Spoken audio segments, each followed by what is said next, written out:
Assalamualaikum warahmatullahi wabarakatuh. Perkenalkan, nama saya Alia Nurjati dari kelas A2 dengan NIM 23071065. Pada video kali ini saya akan membahas tentang rencana pembelajaran fase D kelas 8 dengan topik bilangan berpangkat. Dengan memenuhi tugas mata kuliah perencanaan perangkat pembelajaran dengan dosen pengampu Bapak Jainul Mujtahid, SPD, MSIP.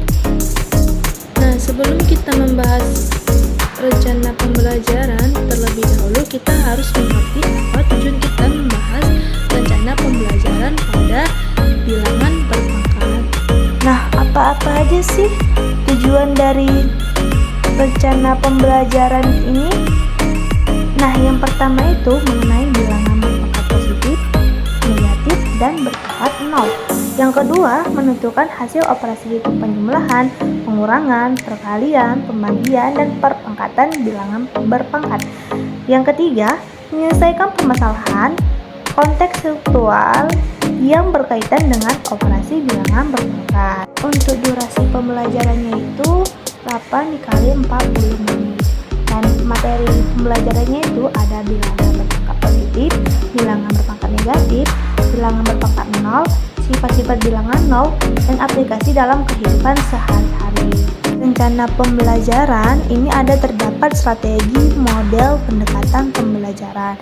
Nah, untuk strategi pembelajarannya itu aktif, kolaboratif, diskusi kelompok.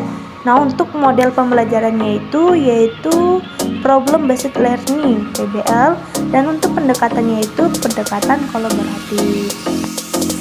Untuk memulai pembelajaran, ada pun langkah-langkah yang harus diperhatikan, yaitu untuk pertemuan pertama ada pendahuluan.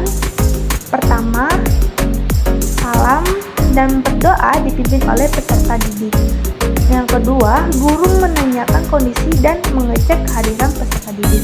Ketiga, guru mengecek kondisi ruang kelas dan peserta didik menyiapkan diri agar siap menerima pembelajaran serta memeriksa kerapian diri dan bersikap disiplin dalam setiap kegiatan pembelajaran.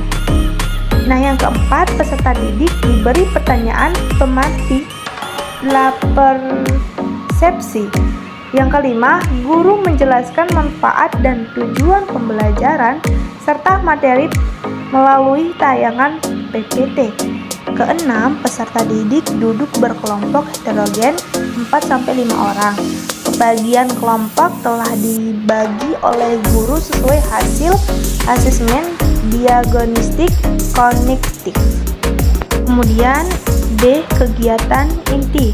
Yang pertama itu orientasi peserta didik terhadap masalah. Dan setiap kelompok itu memilih kartu soal sesuai dengan kemampuan mereka. Setiap kelompok bebas boleh memilih soal mudah, soal sedang, atau soal sulit. Setiap soal ada poinnya masing-masing. Selama pembelajaran, peserta didik diajak untuk melakukan permainan Your Color Source. Kelompok yang telah selesai menjawab soal bisa mewarnai nomor yang tertera di papan tulis. Yang kedua itu mengorganisasikan peserta didik untuk belajar. Nah, peserta didik berkolaborasi dengan kelompoknya untuk memahami, mengamati, dan menyelesaikan masalah mereka dapat dari kartu soal. Kemudian setiap peserta didik dibimbing oleh guru hingga memahami masalah yang mereka dapatkan. Ketiga, membimbing penyelidikan individu maupun kelompok.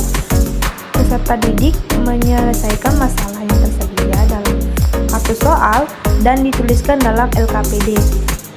Kemudian keterlibatan peserta didik dipantau langsung oleh guru dalam proses pemecahan masalah berlangsung. Nah, keempat, mengembangkan dan menyajikan hasil karya.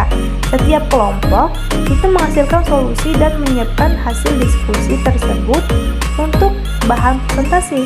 Nah, setiap kelompok juga mengambil nomor undian untuk mempresentasikan hasil diskusi. Keenam, menganalisis dan mengevaluasi proses pemecahan masalah. Setiap kelompok mempresentasikan hasil diskusi sesuai dengan urutan undian.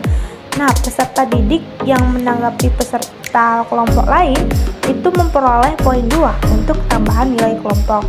Setelah semua kelompok maju ke depan, akan dilakukan perhitungan poin perolehan masing-masing kelompok. Kelompok yang berhasil memperoleh poin terbanyak menjadi pemenang dan mendapatkan reward.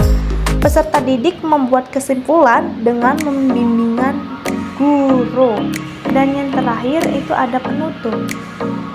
Nah, ada 4. Yang pertama itu peserta didik dengan kemampuan mahir itu akan diberi soal tambahan. Nah, guru menyampaikan gambaran umum tentang rencana pertemuan berikutnya.